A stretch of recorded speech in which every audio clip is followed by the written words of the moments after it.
Spanish and thought that adapting to Portuguese would be a piece of cake, you might have realised by now it's not that simple. I work with so many students who have a good grasp of Spanish but really struggle to make the transition over to Portuguese. So today in this video I'm answering the question, why is Portuguese harder to learn than Spanish? It's important to note that in today's video I am specifically talking about the Portuguese as it's spoken in Portugal. This channel is dedicated to helping people who are coming to Portugal to build their confidence and conversation skills in the language. So if that's what you're looking for, you're in the right place. Hit subscribe so you never miss a weekly lesson. The reason why it's important to know that I'm specifically talking about European Portuguese here and not Brazilian Portuguese is because Brazilian Portuguese is a lot closer to Spanish in many ways, so the transition is going to be easier. I'm going to save that for another video. I've also lived in Brazil and love Brazilian Portuguese too, so if you want to see that video, let me know in the comments. So why is Portuguese harder to learn than Spanish? Well, I've boiled it down to 4 main reasons. These are just according to me as somebody who has studied Spanish and Portuguese as a linguist. So if you're ready for this lesson, hit that like button and let's go.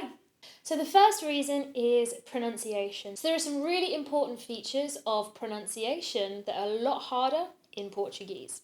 The first is closed vowels. Compare how I say these words in Spanish and Portuguese. Maria, Maria. Amor, amor. Gente, gente. So the highlighted vowels here are closed in Portuguese. So you'll notice I didn't do an open A in Maria, I did Maria. I didn't do an open O in amor, I did a closed O, amor. And in gente, I didn't do an open E at the end, I did gente. Another important feature is the nasal sound. So compare these words that mean the same thing in Spanish and Portuguese. Estación, estação, opciones, opções, bien, bem. So you can see these sounds in Portuguese, ão, ões, em. We really need to nail those nasal sounds to be able to sound good when we're speaking Portuguese, and it's pretty hard. Finally, we have the S in Portuguese, which has several different sounds. So compare these words. Casa, casa. Espanhol, espanhol. Sardinas, sardinhas. So depending on where the S goes in the word, it could be a S, a sh, or a z. So it's so much to think about. So that's pronunciation. Another really important part, the second part I want to talk to you about, is rhythm. Now this is really different in Spanish and Portuguese, and I'm going to tell you why. Spanish is a syllable-timed language. This means that we're going to enunciate and give equal prominence to all of the syllables. So it has a da-da-da-da-da-da-da-da staccato feel when we're actually speaking it. This makes it easier to hear all of the sounds. Portuguese, on the other hand, is a stress-timed language. This means that we're going to only stress at regular intervals in the sentence, and everything that's not stressed is going to be reduced, and it's going to be harder to hear those sounds. So this is why when people are hearing European Portuguese for the first time, they think that there are loads of words missing, loads of sounds missing, and this is why. So I actually did a video about this already, so if you want to learn more about stress time versus syllable time languages, then go and check that out next. But this is a big reason why people find it harder to understand spoken European Portuguese rather than spoken Spanish. Are you a Spanish speaker trying to learn Portuguese? Let me know in the comments if this is making sense and if you have any more tips of how we can make this transition easier. The next big reason why Portuguese is harder than Spanish is syntax. Now this is just a fancy word of saying the order of words in a sentence, okay? Now here I'm specifically talking about personal pronouns.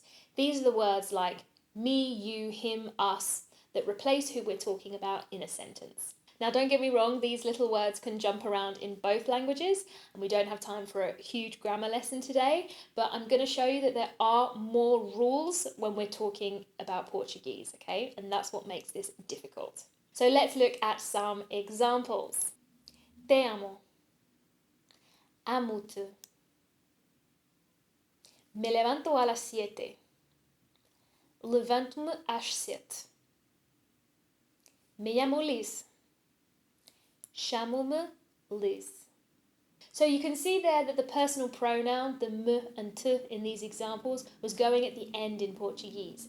However, if it is a negative sentence, if it's a question sentence, if there's a preposition, the list goes on, the personal pronoun is actually going to move, okay?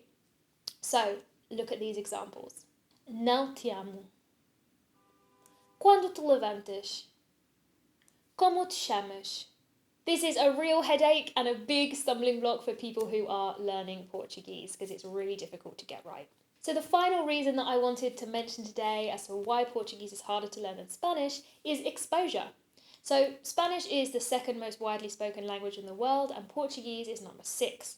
However, of all of the millions and millions of people that speak Portuguese, over 200 million are Brazilian, 65 million are African, whereas Portugal has a population of just over 10 million. So we're simply not used to hearing European Portuguese. And that's what we have to call it to differentiate it from those other types of Portuguese that I just mentioned, because saying Portuguese from Portugal would be tautology. So this is reflected in the multimedia that we consume, right? We see tons of amazing movies in Spanish and Brazilian Portuguese, whereas not as much reaches an international stage from Portugal.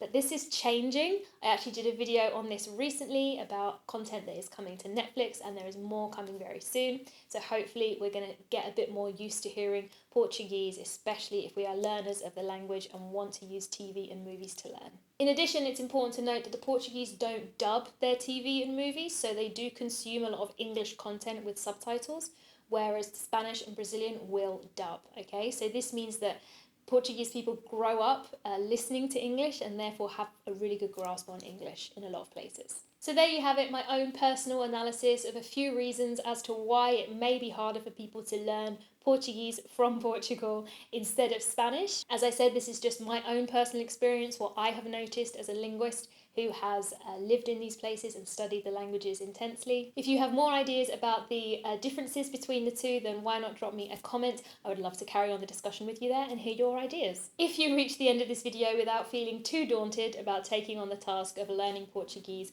why not start with some free resources that I have that you can download in the description.